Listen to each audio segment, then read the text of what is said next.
Okay, so this is your 15-minute little hip flow focus, especially on the Trish. It's mainly active stretches and just a nice little one to finish at the end. So we're going to start with a side bend sit. Comfortable. And then just like usual, inhale as we bring the knees to the ceiling, and then exhale to the other side. Inhale, knees up, and exhale. And I'm going to try and go through these exercises, keep going.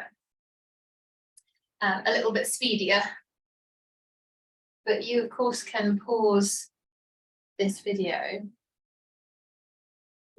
and take your time with each one. There's 9 in total. And with this one, you can keep it fairly relaxed and stay with the hips down, or when you get to that rotation, you can push down, and if the knees allow, lift the hips up and then slide back. I'm laughing because my hip just cricked. But utterly up to you. You might want to stay with the hips down, but that's your option to think about getting some strength in those rotations.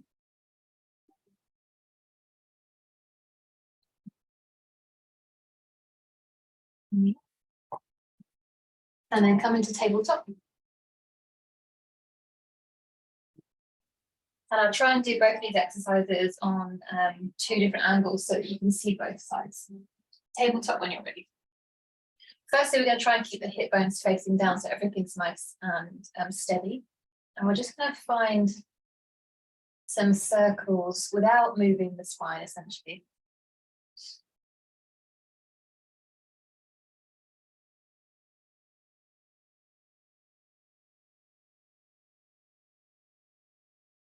Roughly about 30 seconds here.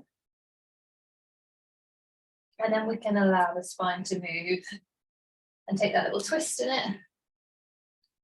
Having a little bit of a sympathetic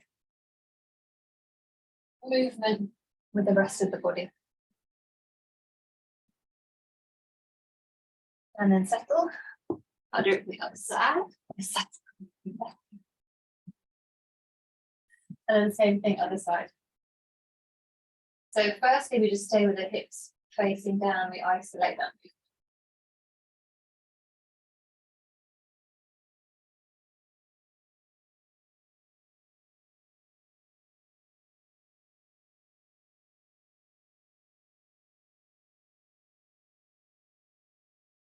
And then once again, the spine moves in sympathy with the rest of the body.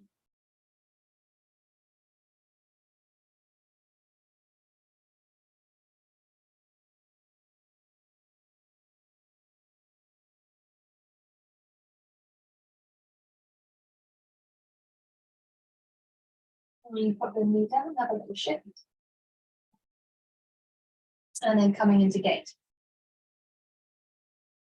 As usual in gate, if you want a little bit more space, you can pop a block underneath the hand that's on the floor. I'm going to be here, I think, actually. If you want to challenge your balance, you can take the foot a little bit closer in. Otherwise, it could be nice and square. And then all we're going to do is press down, lift up, and lift that straight leg. It just takes circles.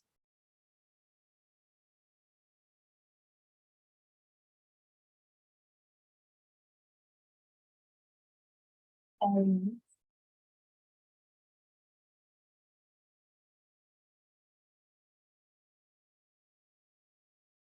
you can circle in the other direction if it takes fancy.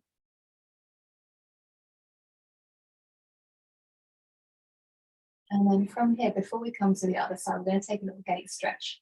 So we're down that straight leg, shift the weight a little bit, come up, and then bring our hands forward. Maybe forearms to the ground, and just have a little rock here, so see what feels comfortable. Hopefully feeling inner thigh.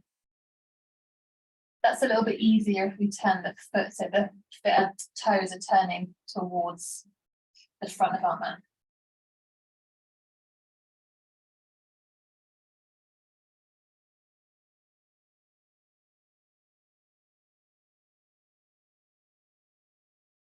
And you can come up and then same thing other side. I don't think you need to see it from this angle. Does that help? Maybe. All right, so gate. Select the foot. And then lift. Straight leg and step.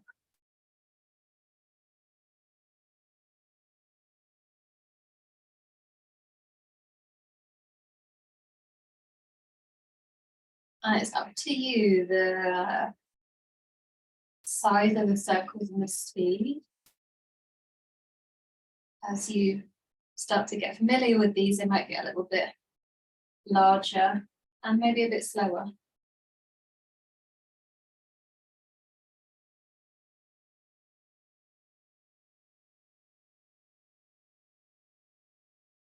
And then you can land. And then same thing. Come away from the block or the floor. Adjust the foot so the toes are pointing in the same direction as your knee, essentially. And then find your way into a little stretch. Forearms down or not.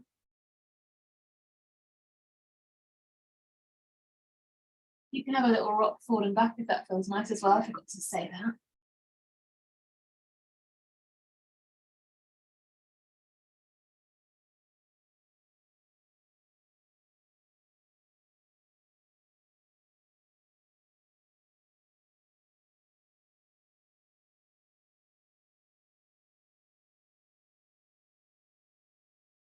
Got back up.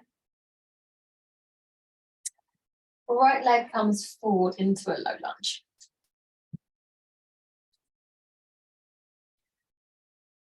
So yes, we're finding strength and length in the back of the hips. We also want to find some space in the front. That's also going to really help. So our normal lunge position, we do this all the time, but just a little bit of a longer hold. But rather than just kind of sinking in, press down with that back knee. Press down with the toes. If the front of the ankle's on the floor, you can press down with the front of the ankle. It should be feeling it here. If you want a little bit more, you can squeeze the back glute. And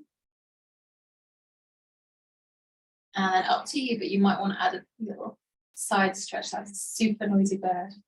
So arms can come up and then we side stretch away from where we're feeling it. So to this side, we're going to the right.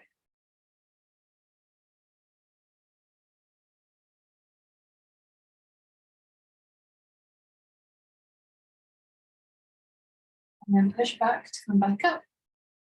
Just checking, is it 15 minutes already? No way.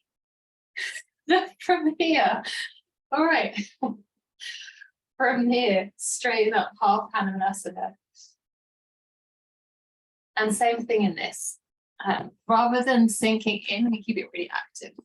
So we press the front heel down and then imagine the front heel is kind of traveling towards us. Keep the spine upright so we're moving from the hips as opposed to focusing from the back. I'm slightly worried it's been 15 minutes already. This might be a longer hip flow for you, Trish. Maybe more like an hour. Right. And then same thing, other side. You take that lunge. Find comfort.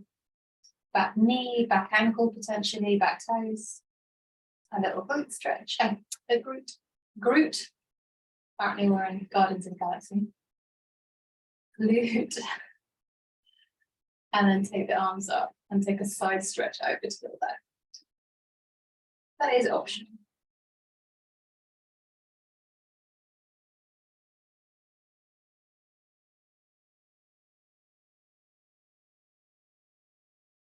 So then you can straighten up. Send the hips back, probably move the foot a little bit forward, straighten it up. Blocks at my preferred place to be so that I can find a bit more space. And then again, we press through the front heel and then squeeze it towards us.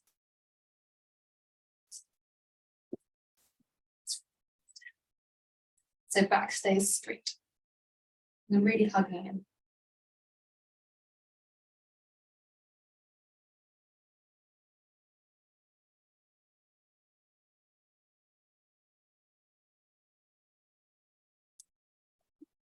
And then reset. We're coming into pigeon, but it's not going to be a pleasant pigeon. Blocks or no blocks into downward dog, so you've got a little bit of room underneath you. Right leg comes up. Exhale, optional moving blocks. Pigeon. Rather than sinking and flexing forward, just find a little bit of space and a little bit of extension. You can use blocks for this if it feels nice. And same kind of idea, rather than sinking down and just relaxing, think of it as drawing up and drawing in.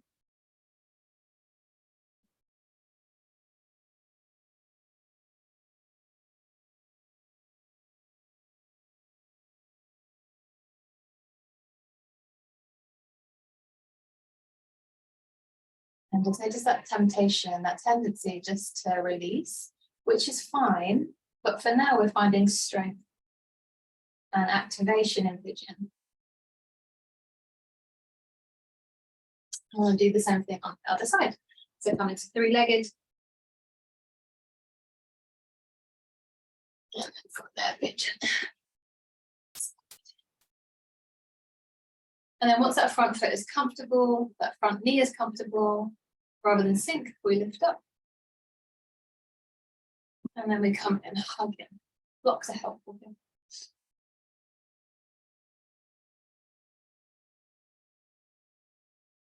Almost there.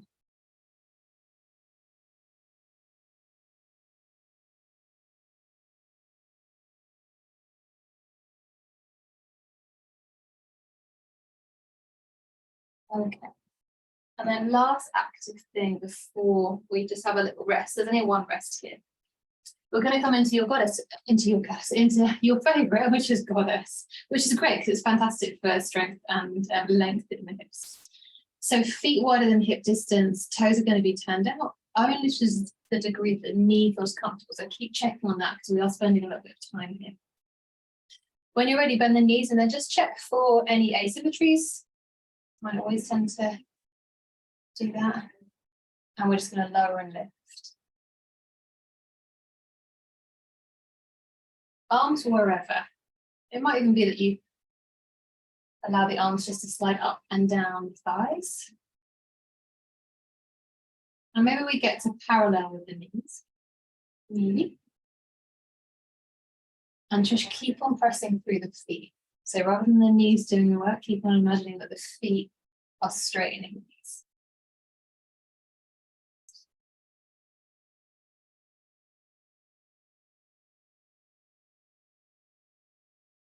Last couple, and then we're going to hold.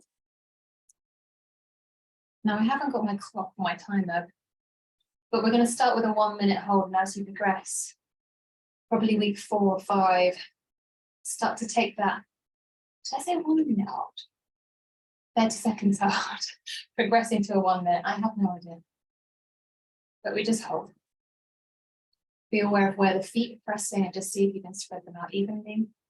Notice if the knees keep on trying to go towards the center, and if they do, just spread them out.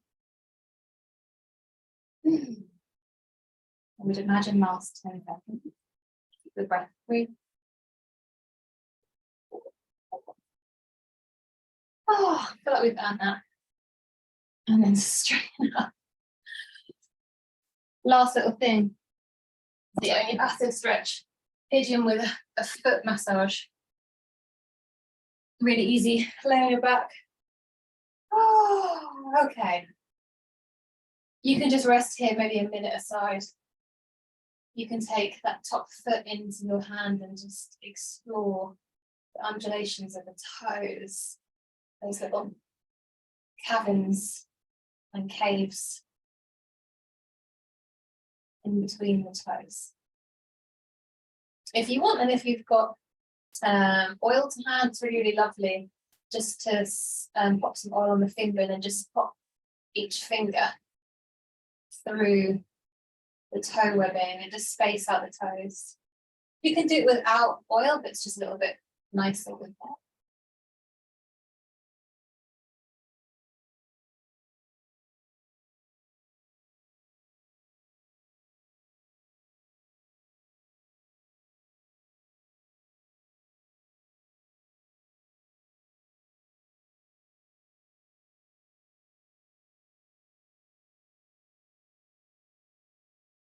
And then whenever it suits your other side.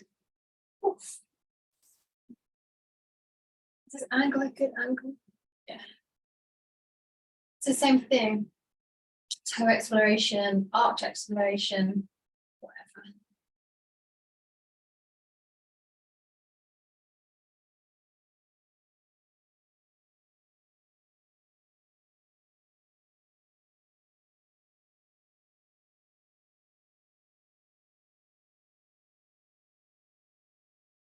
And just while we're here, one little add-on.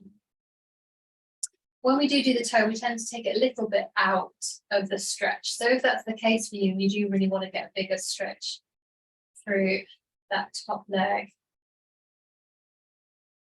you can always pop the foot back on top and then gather the leg into the base and then have a little rock left and right. And that should give you